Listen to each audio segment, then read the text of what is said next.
Shabbat Shalom, mis amados. Bendiciones. Bienvenidos a Conceptos Adecuados de Edificación. Enhorabuena, mis amados. Qué bendición poder tenerle aquí. Qué bendición poder charlar, hablar, enseñar la Torá. Ay de nosotros si no enseñemos la Torá. Es el llamado que tenemos de parte de Dios, mis amados. Es una urgencia en nuestra alma, en el lugar más profundo de ella, de hablar de la Torá. Ya que si no dejamos de hablar de la Torá, el mundo podría volver en una involución al caos. Lo que preserva este mundo, mis amados, es que hay gente que ha entendido el llamado de Dios, que ha obedecido el mandato de Dios de hablar Torá.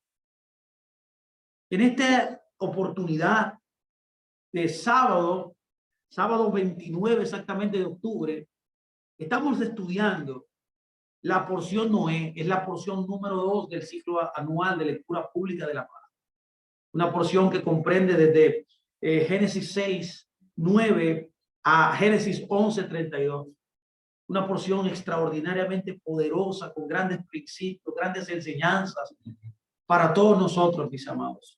Es lamentable que no podamos hablar extendidamente de ella porque es menester de una semana completa poder profundizar en estas enseñanzas que nos presenta cada porción.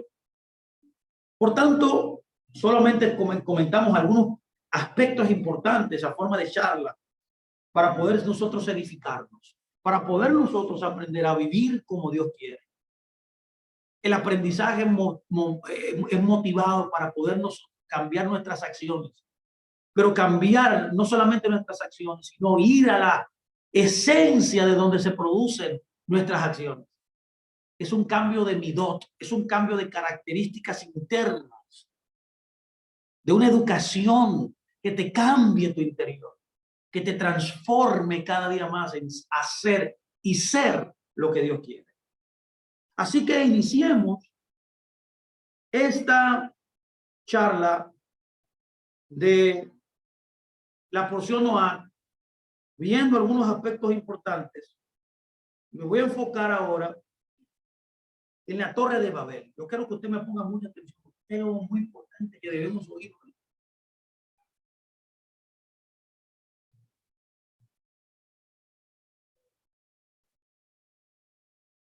Y de esa manera entonces poder ver qué pasa aquí. ¿Qué pasa en la Torre de Babel?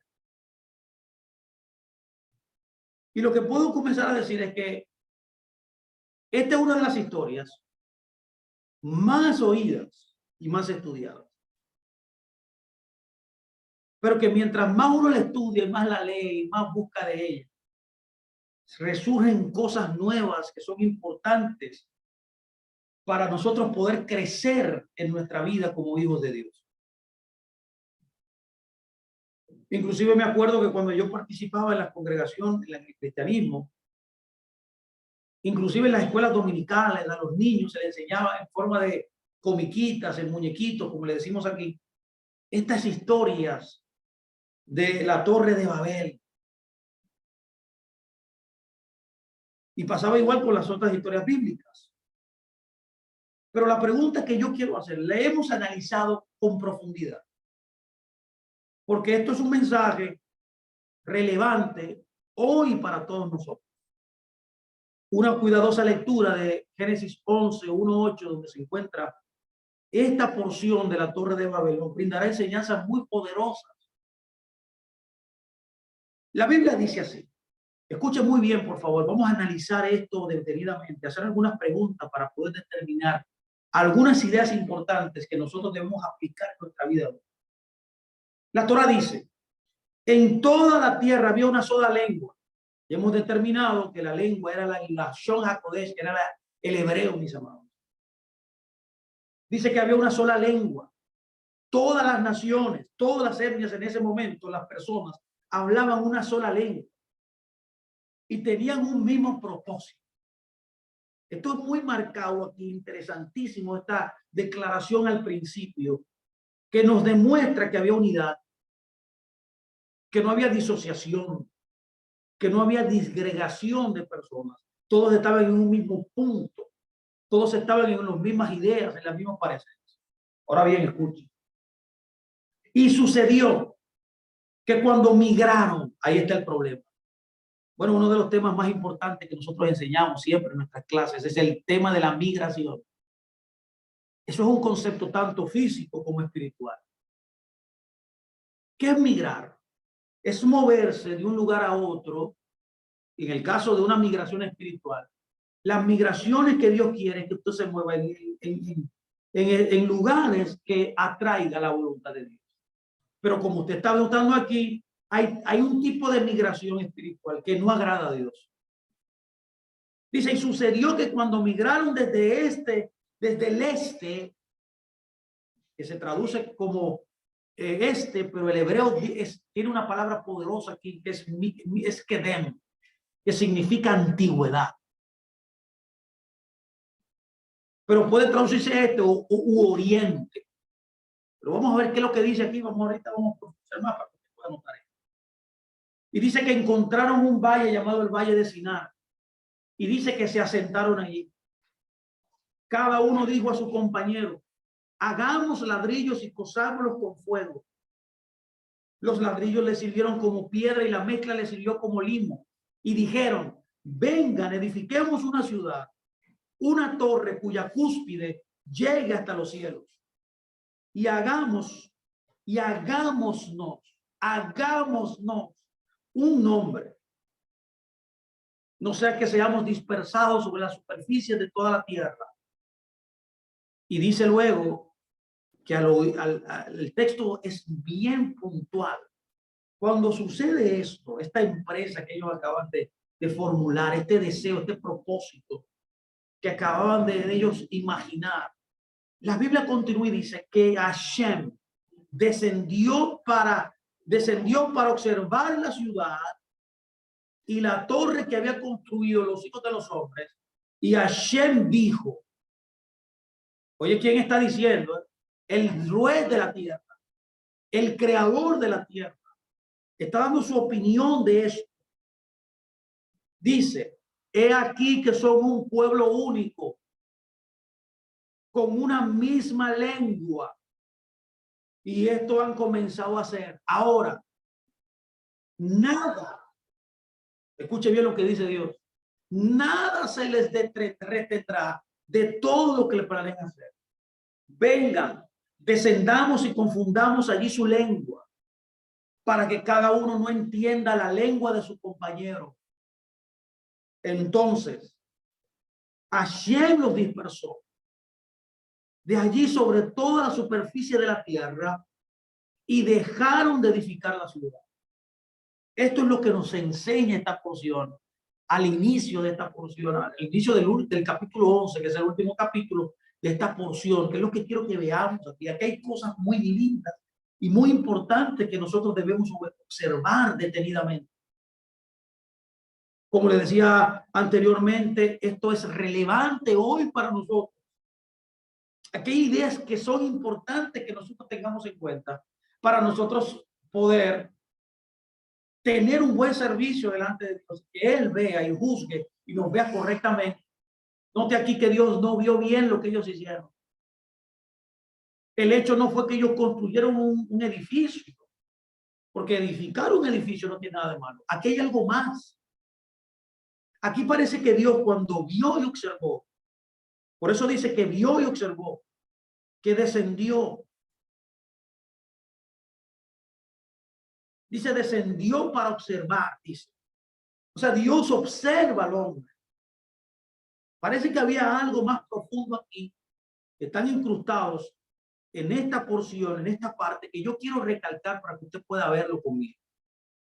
Y es por eso que debemos hacer varias preguntas que servirán de base para preguntarle al texto, ver en el texto y explicar cómo los sabios de Israel han visto esto y ver más profundamente, en profundidad, lo que está tratando de decir Dios aquí. Y las preguntas son, ¿por qué es importante saber que viajaban desde el este? ¿Por qué él menciona el este, la antigüedad, como dije, el Queder? Ellos se alejaron del este, migraron, estaban en el este y migraron hacia el occidente. Note bien el patrón. No estaban en el oeste, no, en el este. Y del este migraron al oeste.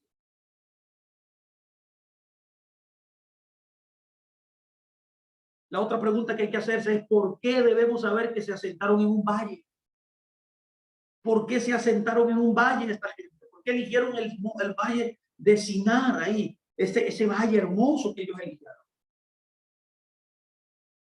Que luego degeneró y se convirtió en lo que conocemos como Babilonia. Sabemos que Babilonia es el epítome del mal en las escrituras. Cuando estudiamos el libro de Apocalipsis, se le llama la gran Babilonia, la gran ramera. ¿Por qué se asentaron en el valle? Esto es bueno, es importante que lo entendamos. También tenemos que preguntar por qué eligieron ladrillos, por qué eligieron mezclar en lugar de piedra y barro. ¿Y por qué la Torá nos dice esto específicamente? Son cosas muy importantes, puntuales, que hay que observar. Debo preguntar también al texto, le tengo que preguntar a este texto, ¿qué significa que Dios descendió al mundo? ¿Cómo fue que Dios descendió al mundo? ¿Cómo es esto? ¿Cómo es posible que Dios descendió al mundo si Dios no tiene cuerpo? Si Dios es un Dios abstracto, si Dios es un Dios que no se puede ver, es un Dios metafísico, para que me entiendan, más allá de lo físico. Y finalmente debo preguntar, ¿cuáles eran exactamente sus planes para que una ciudad y una torre, y qué fue lo que Dios vio en el plan que era destructivo? Porque edificar una torre, como he dicho, edificar un edificio, edificar una ciudad no tiene nada de malo. Entonces veamos esto detenidamente y veamos por qué Dios hizo lo que hizo cuando este pueblo, que tenía un solo propósito, hablaban una misma lengua, o sea, una unidad, había una conexión que estaba bien delante de Dios ahí, pero luego ellos migraron del este. Y ahí comienza esta debacle, y ahí comienza esta observación de Dios, cuando Dios entonces envía un juicio y divide las lenguas a todos los que estaban perteneciendo a esa empresa nefasta que repercute hasta el día de hoy. Miren, lo primero que debemos observar es la idea de Dios. En la idea de Dios siempre ha estado como uno de los puntos principales de su reino, es que su reino sea un reino unido. Por tanto, la unicidad, la unidad de la raza humana es el proyecto de Dios. Dios concibe en su mente, en su voluntad, una aldea global.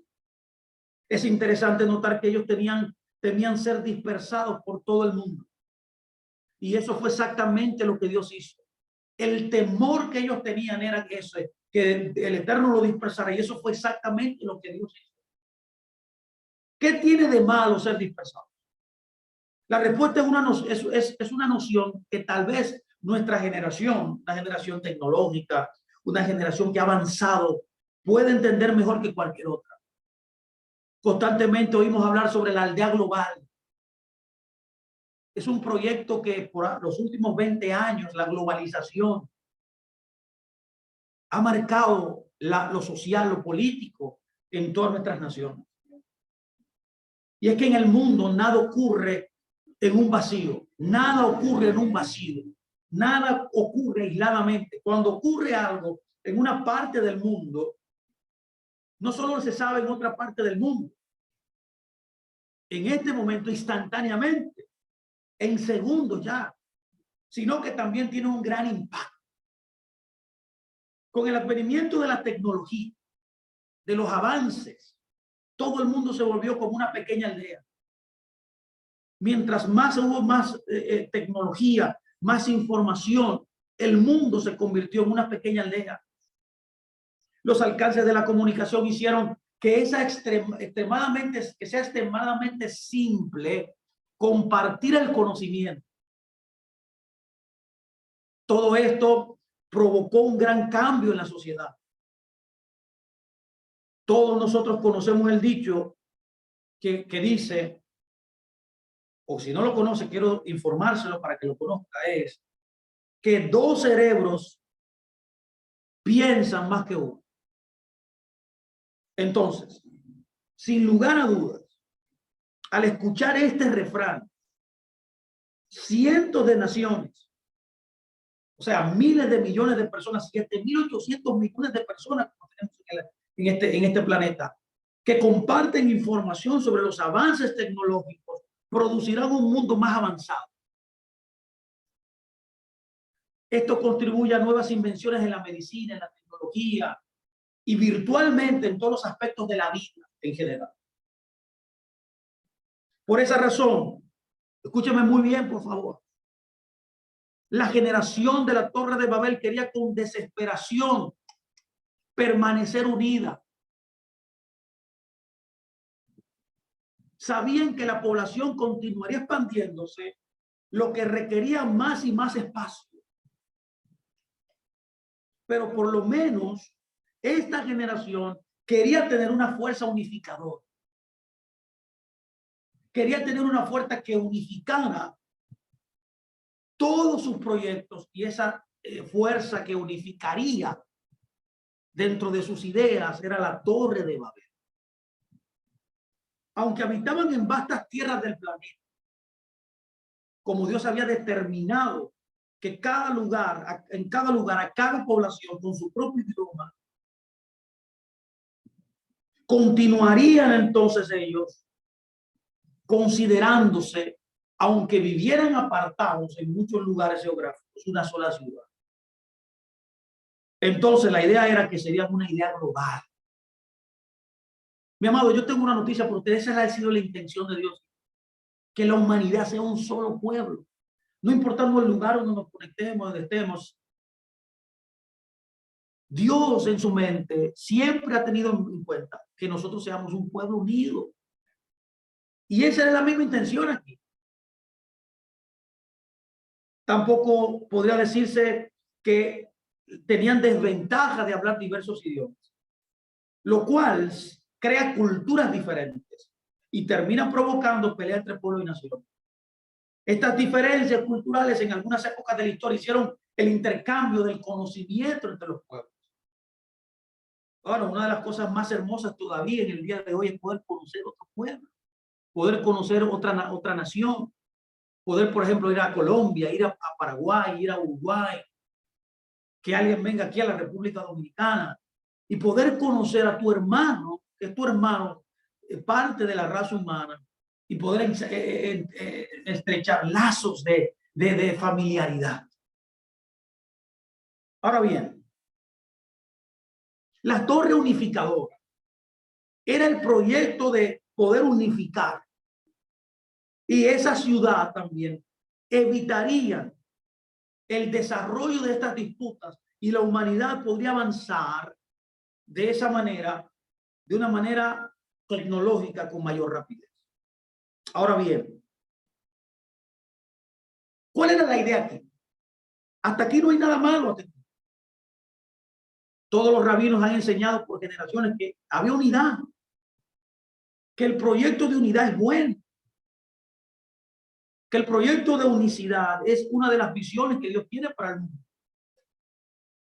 Ahora, el punto central aquí era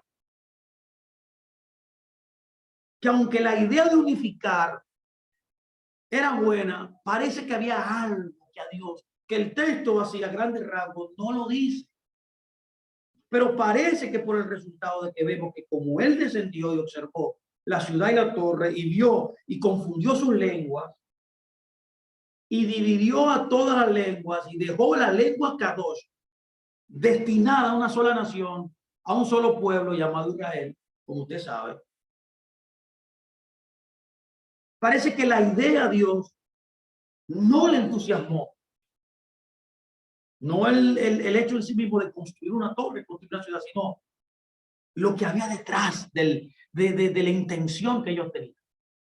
Y es por eso que él dijo, nada se les retendrá de todo lo que planean hacer.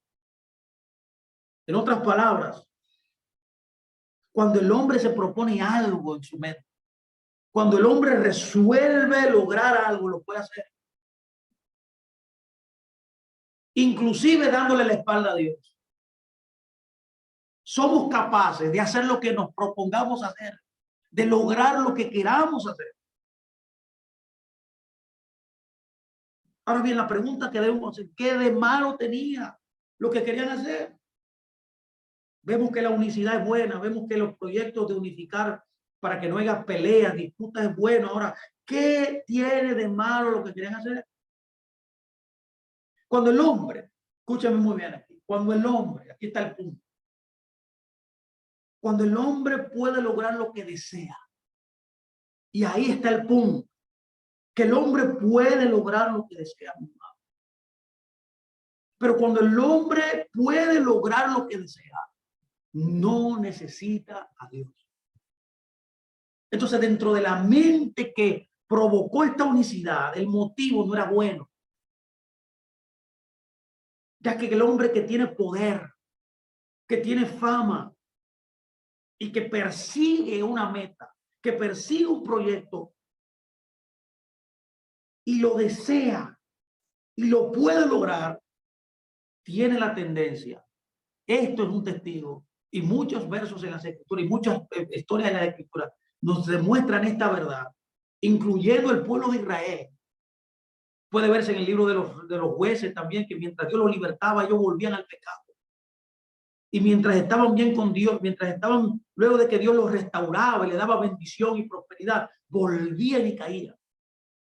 En otras palabras, vemos la tendencia humana de que cuando el hombre tiene bienestar, cuando el hombre se ve que está bien delante de Dios y que está en el favor de Dios, parece que el hombre pierde el sentido de la existencia. Y se hace la pregunta, ¿quién necesita a Dios? Yo lo tengo todo, yo lo puedo todo, yo lo deseo todo. Por tanto, cuando el hombre puede lograr lo que desea, cuando tu deseo prendió, cuando tu deseo parió, dándole la espalda a Dios, diciendo, ¿quién necesita a Dios? Ahí es que está el problema. Y eso fue lo que pasó aquí. El versículo nos dice, escúchame bien, comienza el versículo. Las preguntas que hicimos al principio vamos a comenzar a contestarla ahora. Porque el proyecto de unicidad era bueno. Edificar una torre, edificar una aldea global, era la idea de Dios. Pero cuando tú le das la espalda a Dios en este proyecto que tú deseas, tu deseo, tu concupiscencia, puede llamarse inclinación al mal, tus proyectos sin Dios, ahí Dios lo ve mal. Dios no le agrada eso.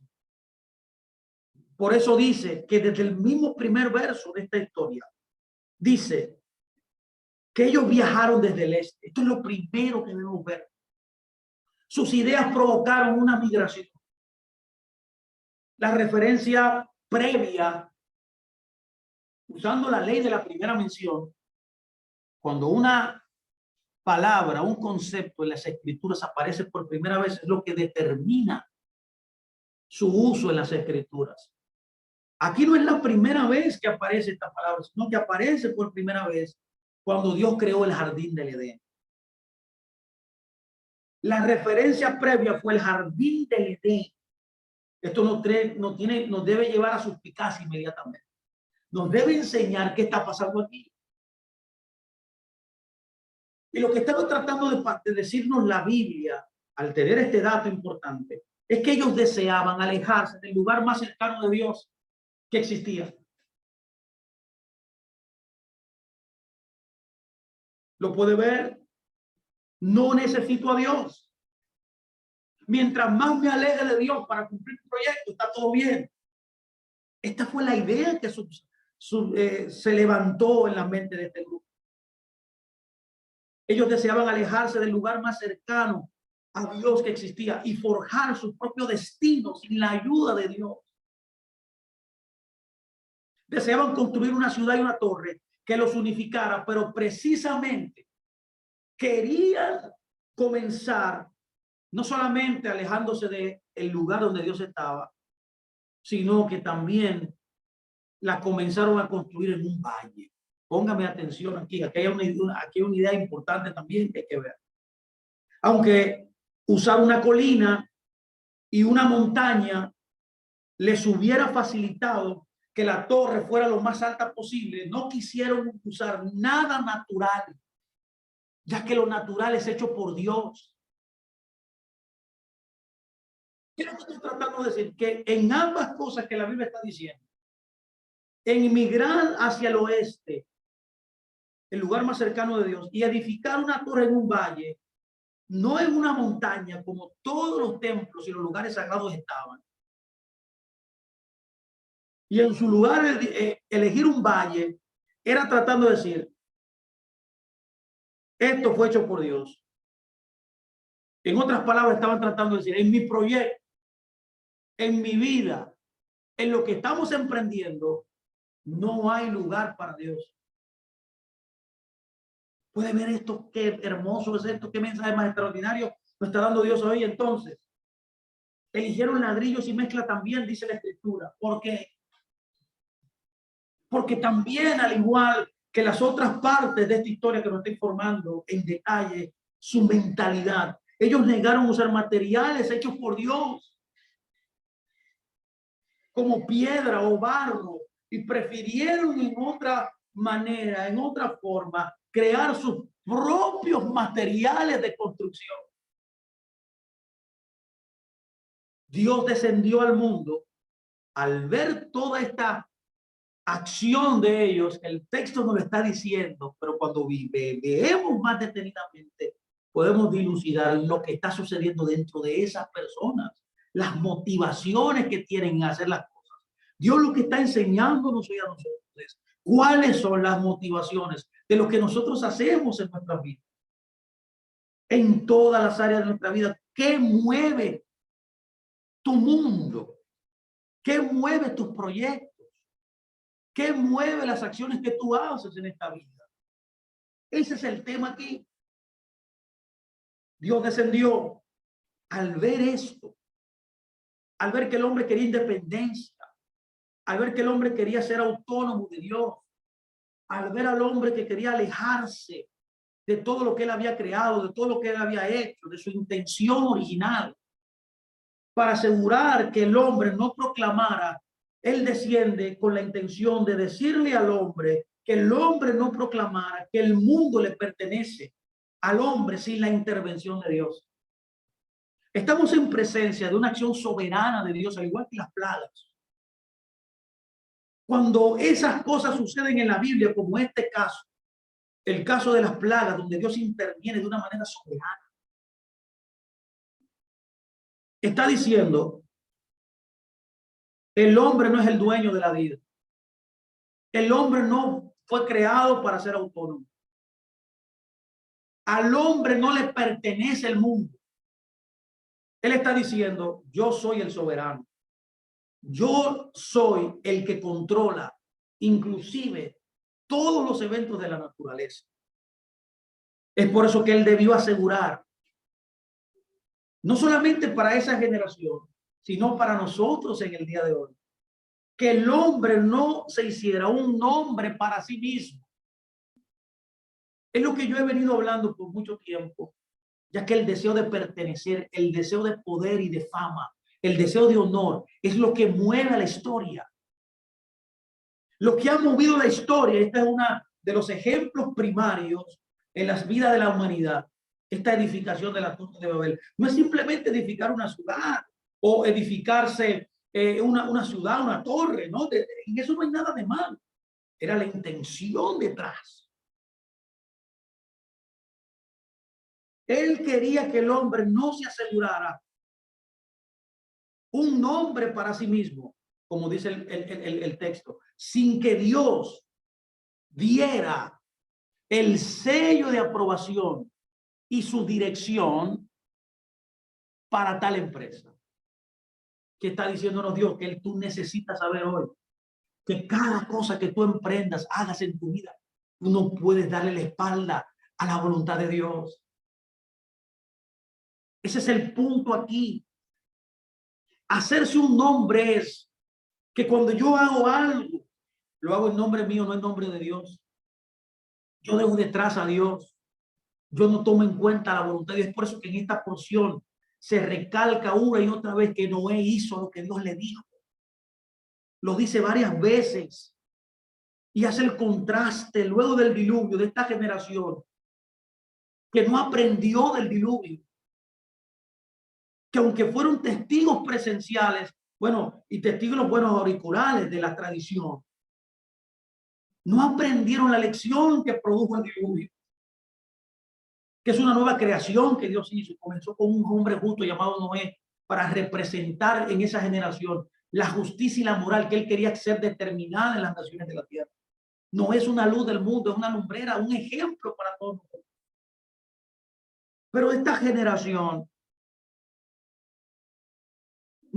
quiso hacer esta empresa loable, pero sin el sello de aprobación y sin la dirección del único que puede decir cuándo algo es bueno y cuándo algo es malo, es el creador del universo. Por eso Dios dispersó de esta manera al hombre en muchos lenguajes y en muchas naciones, frustrando la idea global, frustrando la idea de aldea global durante miles de años. Dios pone en hold, Dios suspende esta idea. ¿Qué es la idea de Dios, mis señores? Que seamos un solo pueblo, una sola nación, que todos nos amemos, que todos nos respetemos, que estemos todos unidos, pero unificados en una única voluntad que debe existir, que es la voluntad del Creador. Es por esa razón que debemos notar que en la actualidad, en el día de hoy, esto es un mensaje relevante para nosotros. Nosotros experimentamos en cierta forma, en cierta medida, la fuerza unificadora de la Torre de Babel, ya que vivimos en una verdadera aldea global hoy día. Quizás aquí es donde comienza el problema. Durante los últimos 200 años, desde el advenimiento de la tecnología moderna, el hombre se volvió cada vez más secular. En vez de utilizar esta herramienta de tecnología para unificarlo, el hombre cada día más se ha apartado de Dios. Y al parecer, mis amados, cuando más entendamos el funcionamiento del universo, el funcionamiento del mundo, menos necesitaremos creer y confiar en Dios ni en la religión. El hombre comenzó a confiar demasiado en sí mismo. El hombre comenzó a verse a sí mismo como el centro absoluto de la vida. El hombre comenzó a sentirse demasiado seguro sobre el control que tenía sobre las cosas del mundo, que no es nada malo, ¿eh? Y a considerar que la religión, que la fe verdadera fue diseñada para pensadores primitivos. Sí, porque el mundo científico, el mundo pseudocientífico, considera que nosotros que creemos en el Elohim verdadero, somos atrasados, somos gente errada, estamos locos, lo llaman locos, somos los parias de la sociedad, somos como una clase de tercer nivel. Pero la verdadera fe, el judaísmo ético, la cultura judeocristiana tiene una perspectiva muy diferente. Nosotros no le tememos a la tecnología, a quien le tememos es a Dios. En realidad la aceptamos, en realidad nos beneficiamos, pero tenemos que mantenerla en su justa medida y en su justa perspectiva. Los avances no pueden a nosotros llevarnos a apartarnos de Dios. La ciencia y los descubrimientos de la ciencia en sus respectivas ramas no producen un alejamiento de Dios. Dios nos dio la capacidad de dominar el mundo y ese es el llamado que tenemos, como el mandato al dominio que Él nos dio en Génesis 1. Y nosotros lo hemos logrado de una forma como nunca lo hemos soñado. La tecnología hizo que la vida se vuelva mucho más fácil en muchas formas. Los avances del conocimiento han servido, como la medicina moderna, a prolongar la vida de la gente. Por ejemplo, antes la gente en el medioevo, por ejemplo, moría de 30 años. La esperanza de vida era de 27 a 30 años, pero hoy, ahora mismo, en Japón, que es el lugar donde más esperanza de expectativa de vida existe, la gente muere de 93 años. Pero el hombre no logró por eso, no logró todo ese avance por sí mismo, y ahí está el error. Dios nos abrió los ojos al descubrimiento moderno, ya que todos los descubrimientos modernos, como han sostenido muchos hombres de Dios y muchos científicos también, todos tienen que ver con la naturaleza en la cual nosotros vivimos. Todos los elementos de la tecnología, todos tienen que ver con la creación de Dios. Siempre debemos recordar, y hoy es un buen día, que al beneficiarnos de los descubrimientos modernos, debemos agradecerle a Dios por todo lo que nos dio. Y eso es lo que estaba pasando en la Torre de Babel.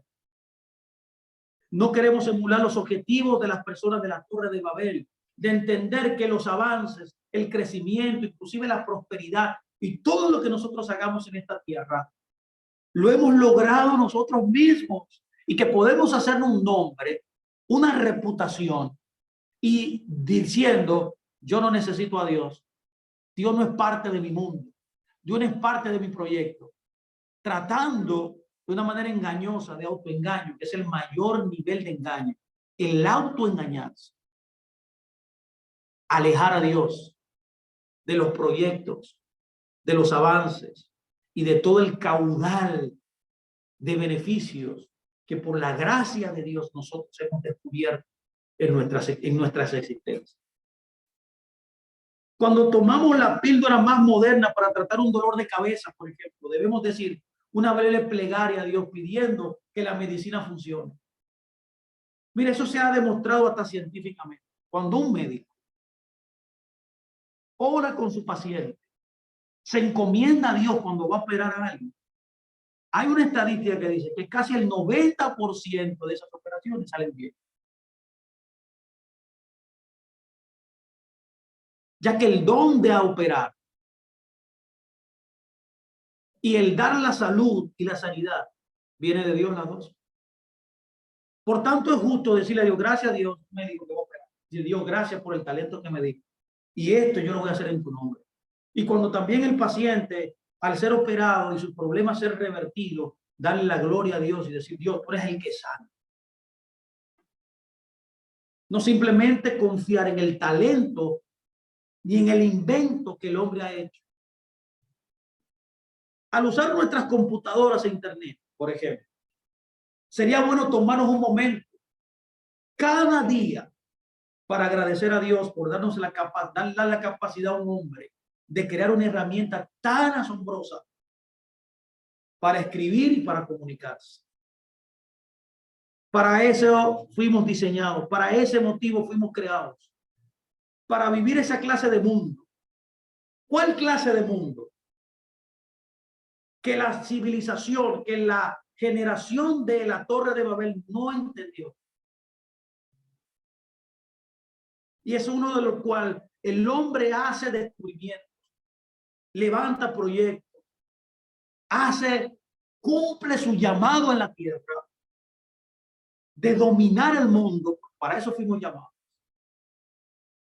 Pero al mismo tiempo, en esa misma función, agradecer a Dios, tomar a Dios en cuenta, darle la gloria a Dios, para darle la sabiduría y la capacidad, por darnos, perdón, la sabiduría y la capacidad de alcanzar todos los proyectos, todas las empresas que nosotros nos propongamos obtener y llegar a esos logros.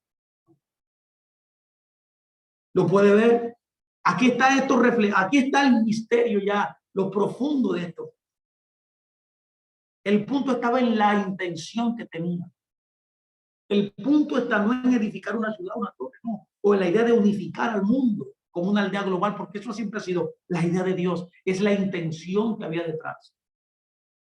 Era crear un mundo, una ciudad, ese proyecto, así como con nosotros tenemos proyectos, pero diciendo, Dios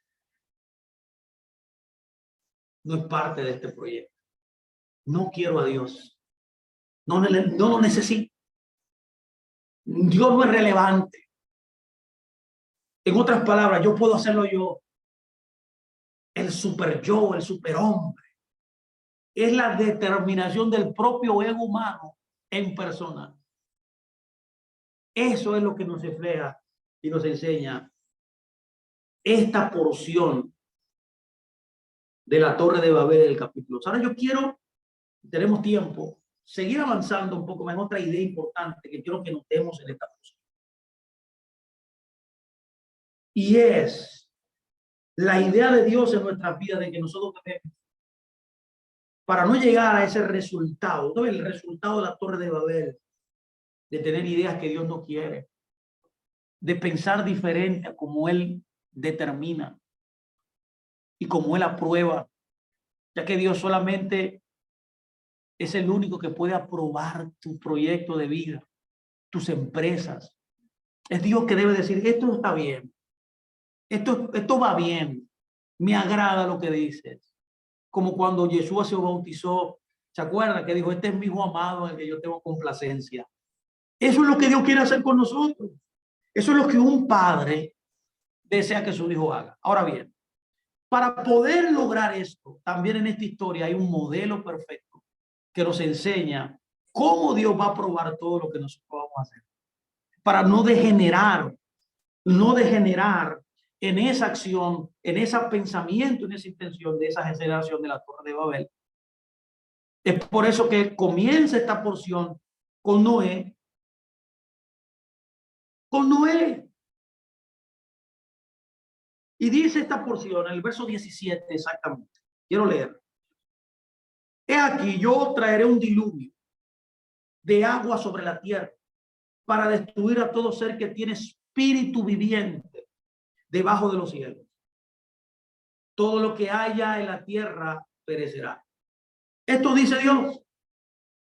Sabemos que el resultado de este diluvio fue una generación que todo lo que hacía era de continuo mal.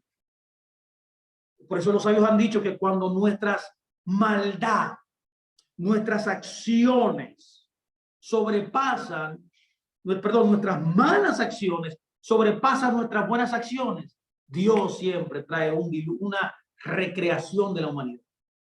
Eso lo enseñó Maimónides, un gran sabio. Ahora bien, note eso. El profeta Isaías en el capítulo 54:9 se refiere al diluvio. Escuche cómo se refiere, como las aguas de Noé. Las aguas siempre han servido en la escritura como un tipo, o sea, el agua del mar, el agua así de los ríos, ese desbordamiento, como una tipología del caos. A estas aguas se le llama, especialmente el profeta Isaías le llama Meinoá, que son las aguas de Noé. ¿Qué está implicando esto? Implica que Noé tiene al menos responsabilidad parcial del diluvio. Escuchen muy bien esto. Seforno, por ejemplo, sugiere que el error de Noé fue haber fallado en enseñarle a su generación a conocer a Dios y que esa generación andara en sus propios caminos.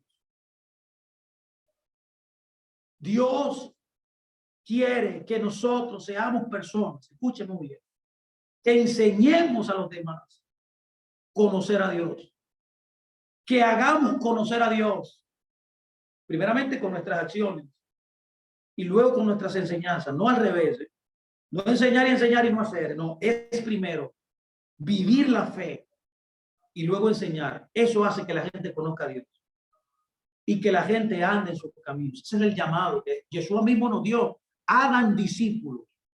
En esta frase de conocer a Dios y andar en sus caminos se reúne crear o ser un discípulo.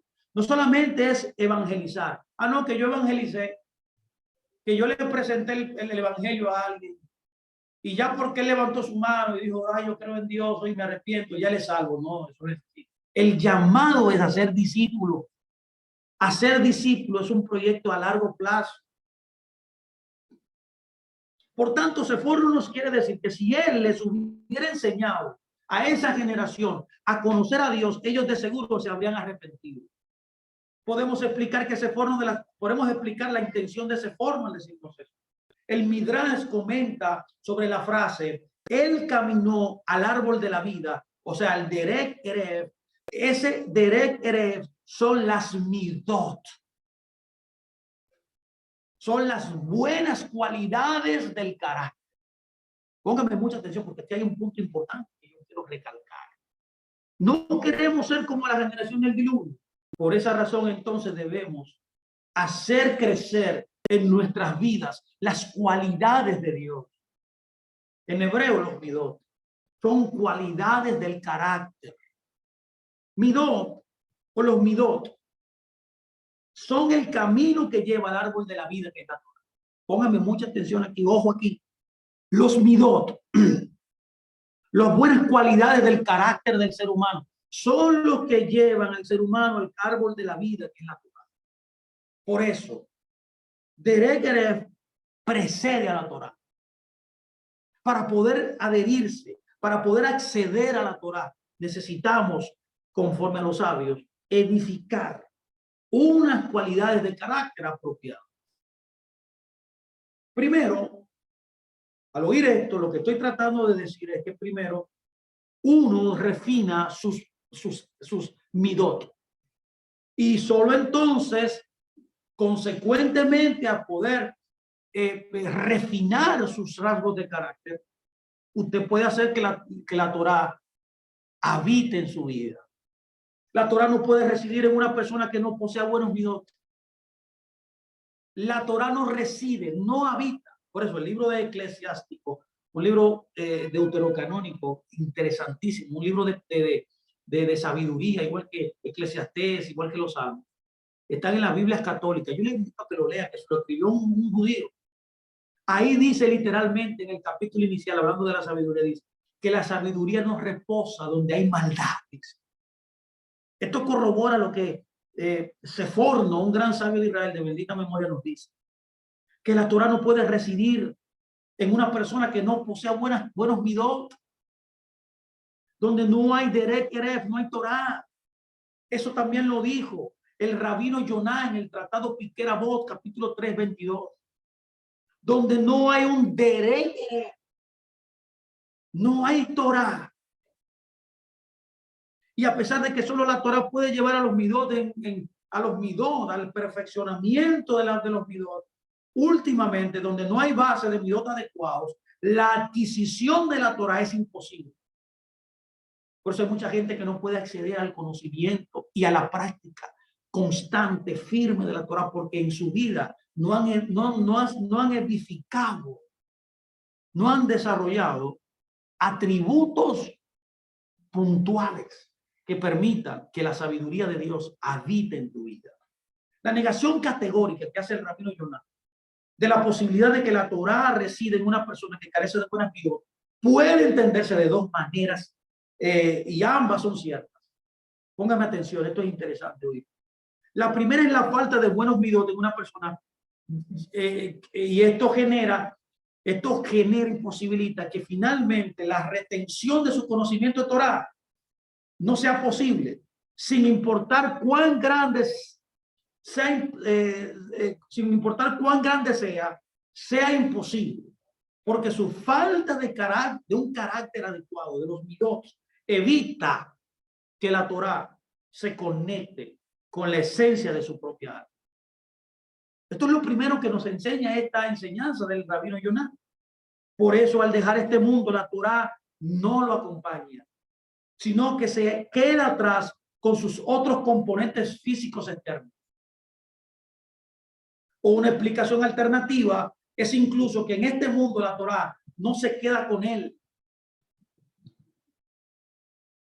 No puede haber Torah en alguien que no tiene un carácter correcto.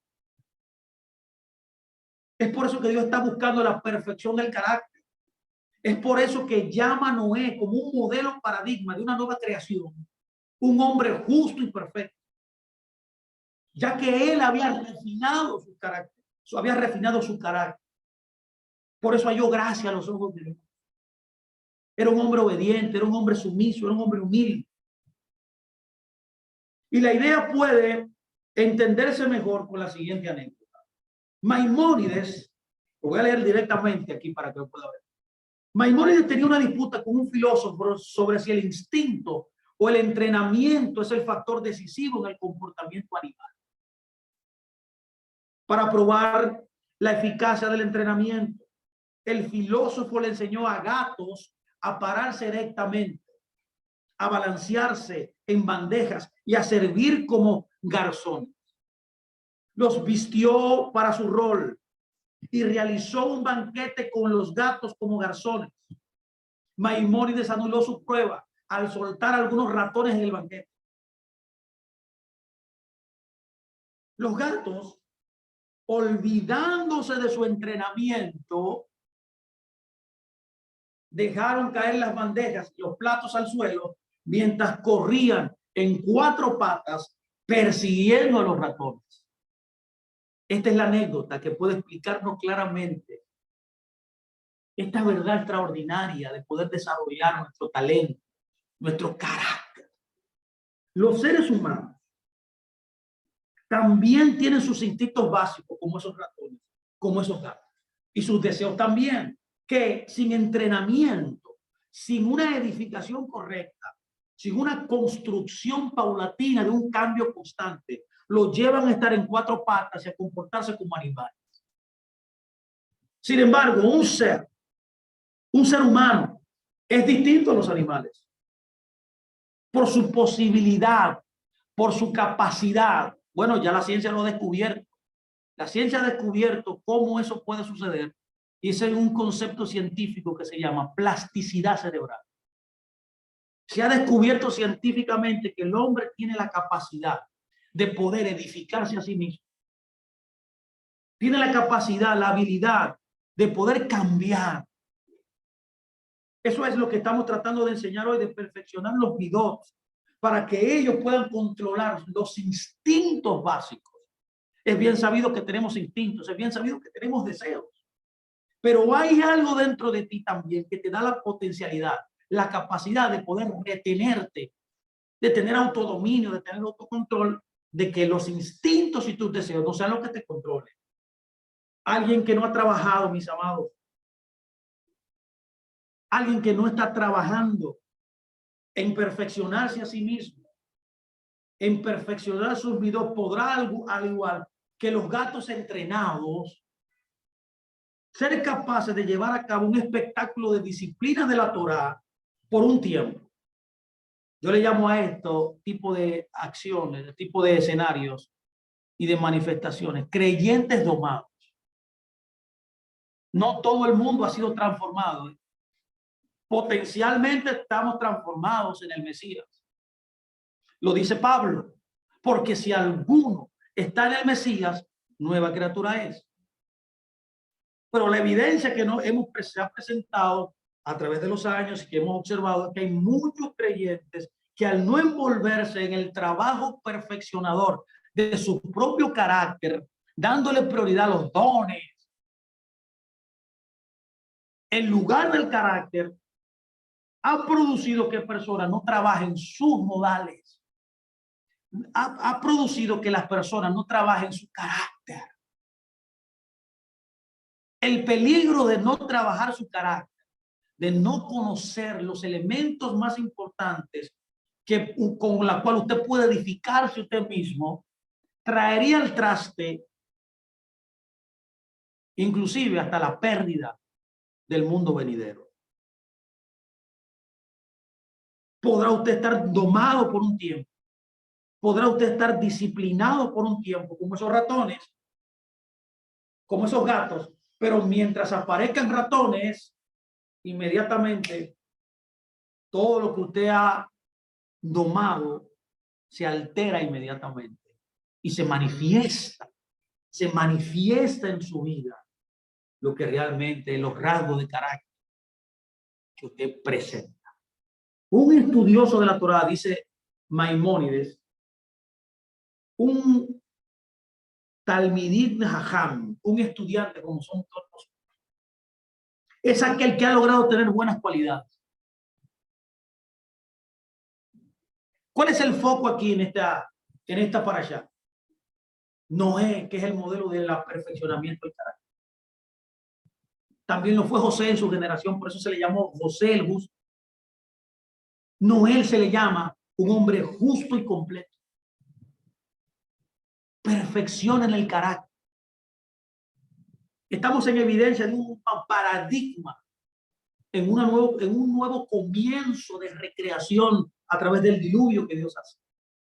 ¿Por qué? Porque la generación del diluvio, como vimos en el principio de este verso, fue juzgado por Dios, fue destruido, porque su constante deseo dominaba las cualidades morales, las cualidades éticas de midot, de rasgos del carácter correctos que ellos debían vivir. Se nos dice en el Midrash que eran idólatras, se nos dice en el Midrash que eran inmorales, se nos dice en el Midrash que eran ladrones. Esto excedía el comportamiento correcto. Por eso vino el diluvio, por eso Dios trajo una generación nueva en Noé, de personas que habían perfeccionado su carácter. Noé es el ejemplo para todos nosotros, antes y después del diluvio. Antes del diluvio, con esa generación perversa en la cual él vivió, y él sobresalió sobre todos ellos en una conducta moral, no solamente en una conducta ritual y religiosa.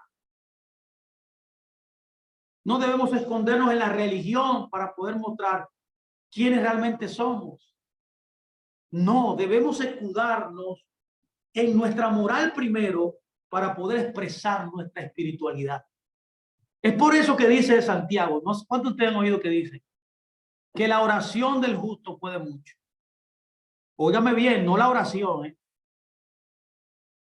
la oración de una persona justa es otra cosa. La oración sin justicia no sirve de nada. No se eleva del techo de su casa. Su servicio a Dios, cuando usted no vive en justicia moral, nunca usted podrá experimentar las bondades y la misericordia que Dios tiene dispensada para todos nosotros. Y la clave aquí es la conducta moral. Es el perfeccionamiento de características puntuales del carácter que Dios quiere que tú y yo edifiquemos en nuestras vidas. Por eso se nos dice que si vemos a una persona justa, escuche bien, pecar en la noche, debemos asumir que al día siguiente esa persona se va a arrepentir. El proverbio lo dice, el salmo, perdón, dice, 7 veces cae el justo, pero se levanta. El justo identifica cuál es su problema y se arrepiente, no lo hace más. Dado que el pecado no emanó de una deficiencia de carácter intrínseca que él tiene, sino que ciertamente surgió por algo, por un error, algo circunstancial. Y por eso es que él siempre, porque es justo, reconocerá de su pecado, de su error y se arrepentirá. El rabino Jaim Vital explica, nos dice que los midot no fueron enumerados en la Torá, escuche bien, entre los mitzvot, entre los mandamientos, porque ellas son la verdadera base de todos los mandamientos y la Torá misma. La base de los mandamientos y la Torá son los rasgos, es el perfeccionamiento de los rasgos de carácter. Es por eso, es por la habilidad de emular las cualidades perfectas de carácter atribuidas a Dios. Óyeme, es tratar de perseguir las mismas cualidades de Dios, que el hombre es la imagen de Dios. Por eso la imagen de Dios tiene que ver con la exacta representación de Dios. Pregunto hoy, ¿estamos representando a Dios correctamente? Alguien que carece de cualidades apropiadas es deficiente en la verdadera esencia de la humanidad. Por tanto, el altar de Kem, altar dentro de la cultura hebrea se llama el viejo, el anciano. El anciano de Kem una vez destacó, él decía, hablaba, que Darwin fue capaz de formular su teoría de la evolución. Escuchen muy bien, teoría de la evolución, no es que es verdad, es una teoría. ¿Qué es una teoría? Cuando las cosas fallan. Yo lo defino fácil, una teoría es cuando algo que tú formulas falla. Es contrario a una verdad, ya que la verdad nunca falla, nunca falla, nunca fallará. Él formula su teoría de la evolución, dice el Alter Ken, solo porque nunca había visto Nunca se había detenido a observar a un verdadero hombre, a un verdadero ser humano.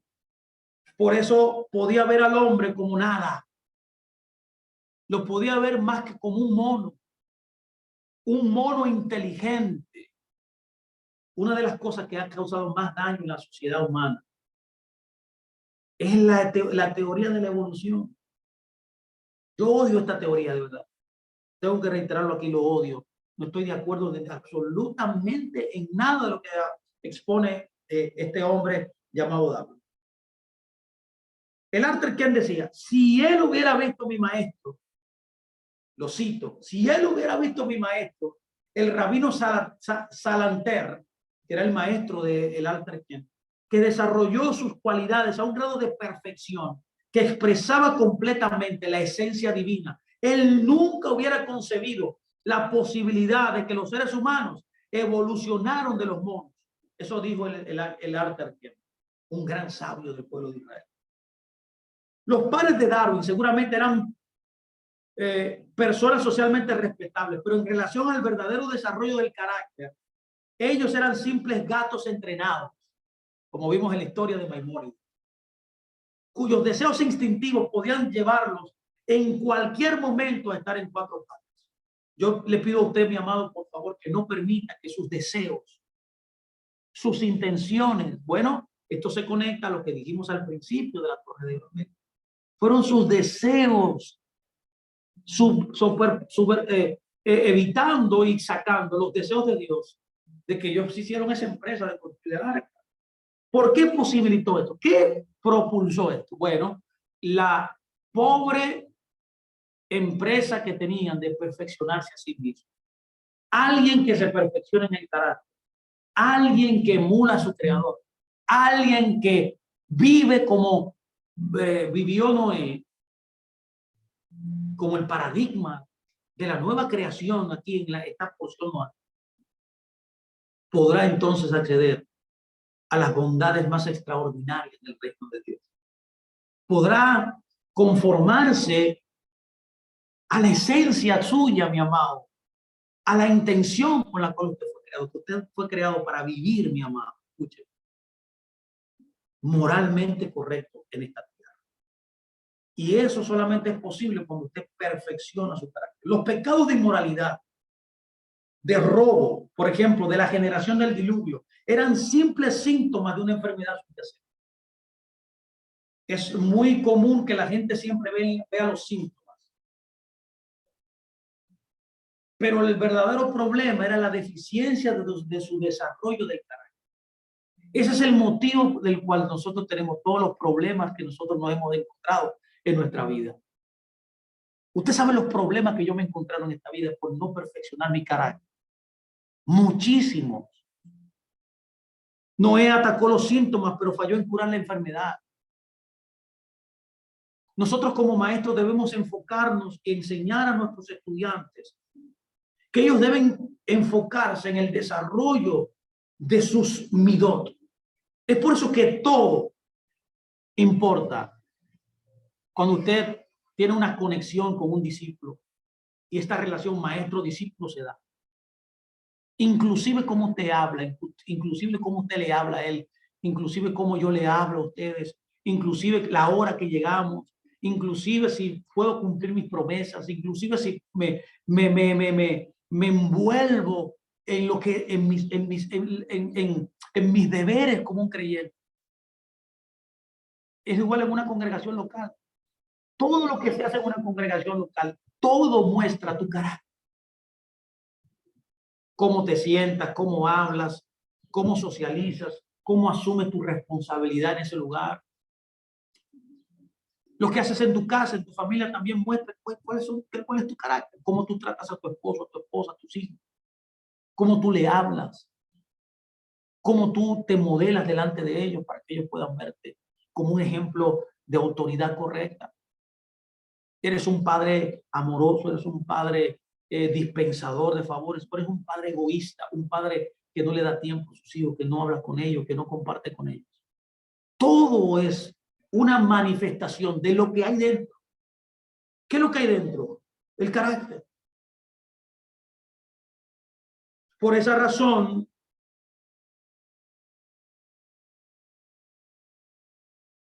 notamos que aunque Noé pudo desarrollar en su caminar, perfeccionar el carácter, él no pudo ser una influencia positiva en su generación. Pero muy pronto, cuando nosotros no podemos edificar el carácter de alguien, los síntomas, la causa subyacente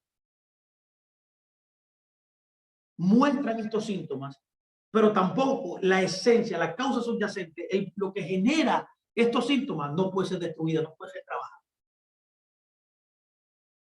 Y sin cambiar el carácter, sin cambiar los rasgos de carácter, es imposible que haya un arrepentimiento. Es por eso que la Torá describe a la generación del diluvio como, lo voy a decir en hebreo, Rabat Ra Hadán. Esto puede traducirse como que el mal que ellos perpetraban iba más allá de los límites del ser humano, de Adán. Eso, ellos correspondieron la esencia misma de su humanidad, que son sus mandatos, son sus midotes.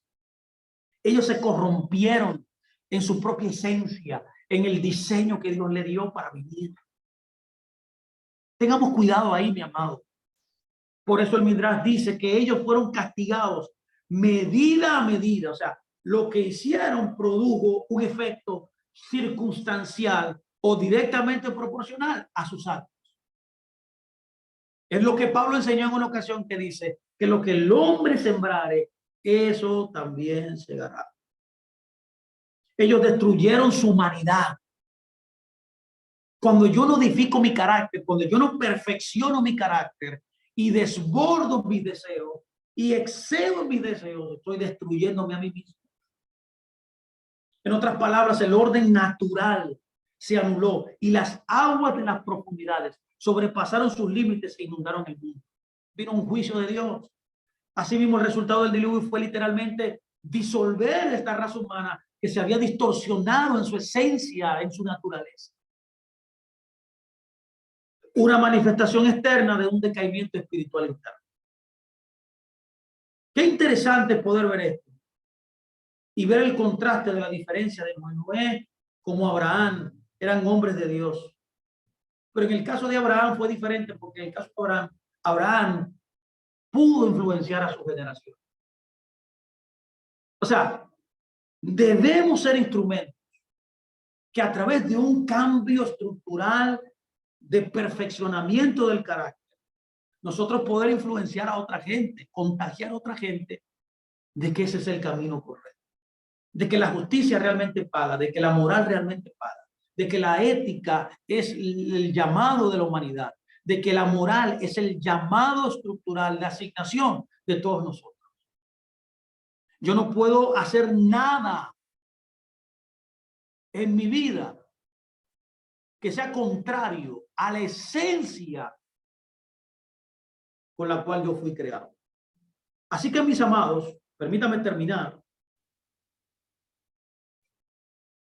diciendo que uno representa a Dios. Uno es la verdadera imagen de Dios cuando uno comprende su naturaleza.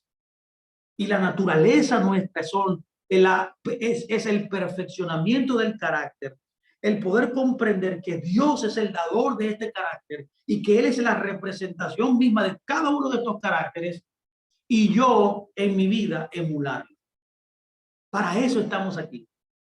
Solo en ese momento, cuando nosotros reconocemos cuáles son los midot que debemos formular, cuáles son los midot de Dios y los midot que nosotros debemos edificar y construir y perfeccionar en nuestras vidas, es que nosotros podemos ser maestros, enseñar a nuestra generación. Al enseñar midot,